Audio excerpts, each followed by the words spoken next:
I'm Quinne, I'm the artist. Thank you all for coming today. Just so you know, I am open to feedback. If you hate something, I do want to hear it, just maybe don't say it in front of everybody. But, you know, you can say whatever you like. Good feedback's also nice.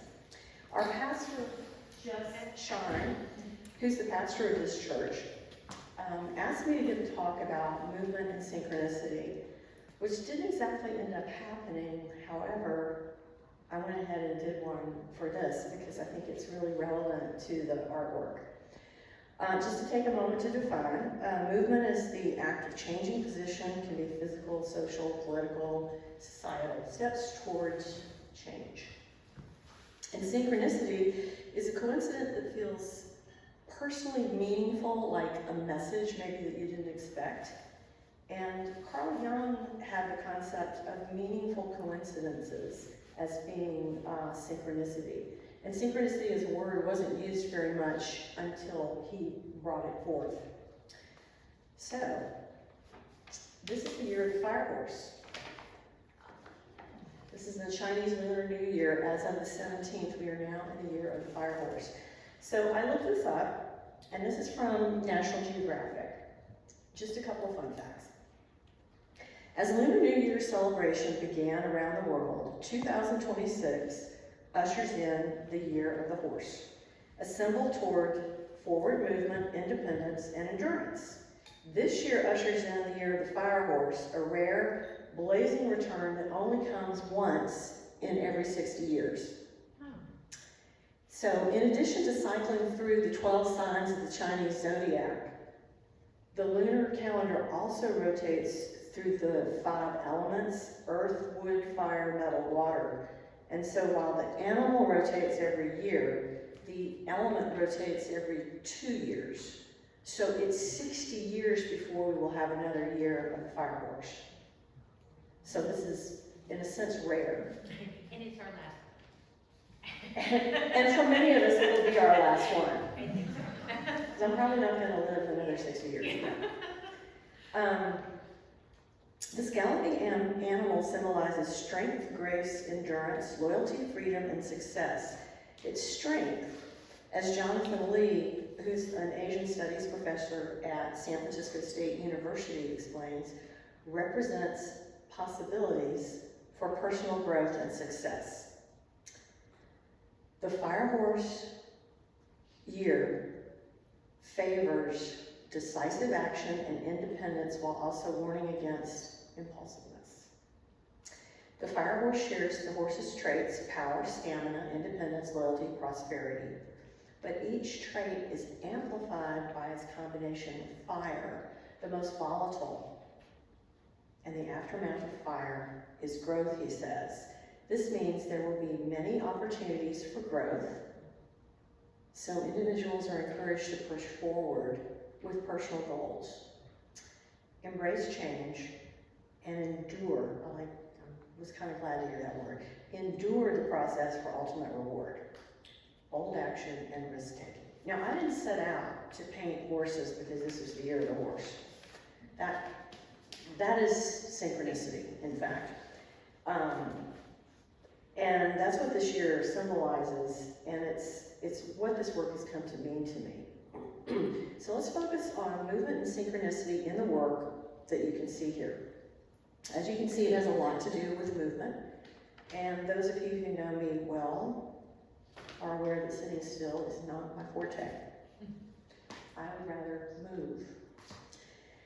In these pieces, I'm looking at a single moment in the middle of some very exciting movement, whether jumping fences, and the larger paintings are all the references that I used are photographs that I took at various Grand Prix, which big jumps events, or polo. I don't play polo, but I have jumped. There's a synchronicity of horse and rider, connected in harmony, a cohesive whole. Jumping, whether speaking of the disciplines of hunters or jumpers, along with dressage and cross-country riding, are the only sports where two different species compete as one entity.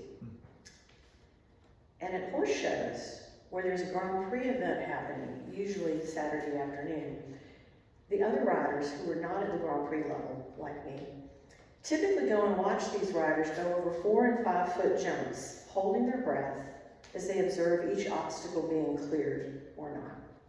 It's dangerous and it's beautiful for both horse and rider. I still remember going for the first time to watch a Grand Prix from the ground rather than on television. Now I was accustomed to up, down, okay, because I was going over small jumps. But it was a totally different experience seeing it at the Grand Prix level. The hang time over the top of a fence defied gravity. It didn't make sense that a 1,200 pound plus animal would be in the air for that long. After watching maybe 3 or 4 rounds, I sort of acclimated to it, but I would just sit there and go, it's in the air, it's in the air, this is unbelievable. Fun fact, in these events, unlike other sporting events, including the Olympics, the male and female riders compete in the same classes together, not divided by gender. I'm referring to jumping, dressage, and cross country, as well as when you put all 3 together, that's called a 3-day event. So there's individual events, and then there's 3-day eventing, which includes all 3. Some of the stuff gets a little complicated, but anyway. In equestrian sports, there is no issue whether you're male, female, non-binary, trans. Nobody cares.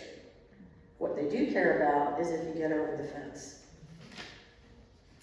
One question that comes up from non-equestrians is, isn't the horse doing all the work? The answer is no. You just can't hop on and do it.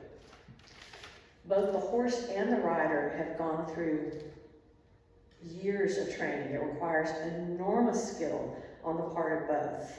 And it's a partnership where there is a bond of enormous trust. It's beautiful and dangerous. Being in sync with your equine partner feels beautiful. When you get it right, it really just feels beautiful. So here's synchronicity from the Jungian variety a little bit. If you have an obstacle to overcome, an idea to move forward, or you could use some unconditional love, I have some paintings for you. It's my intention to translate my thrill of jumping over an obstacle into an inspiration before you. And there's a synchronicity in the actual painting process as well. While on one hand, I'm inspired by the thrill of moving in synchronicity with another creature, or being in sync with another creature, the experience of synchronicity in doing the paintings is also an aspect of this work.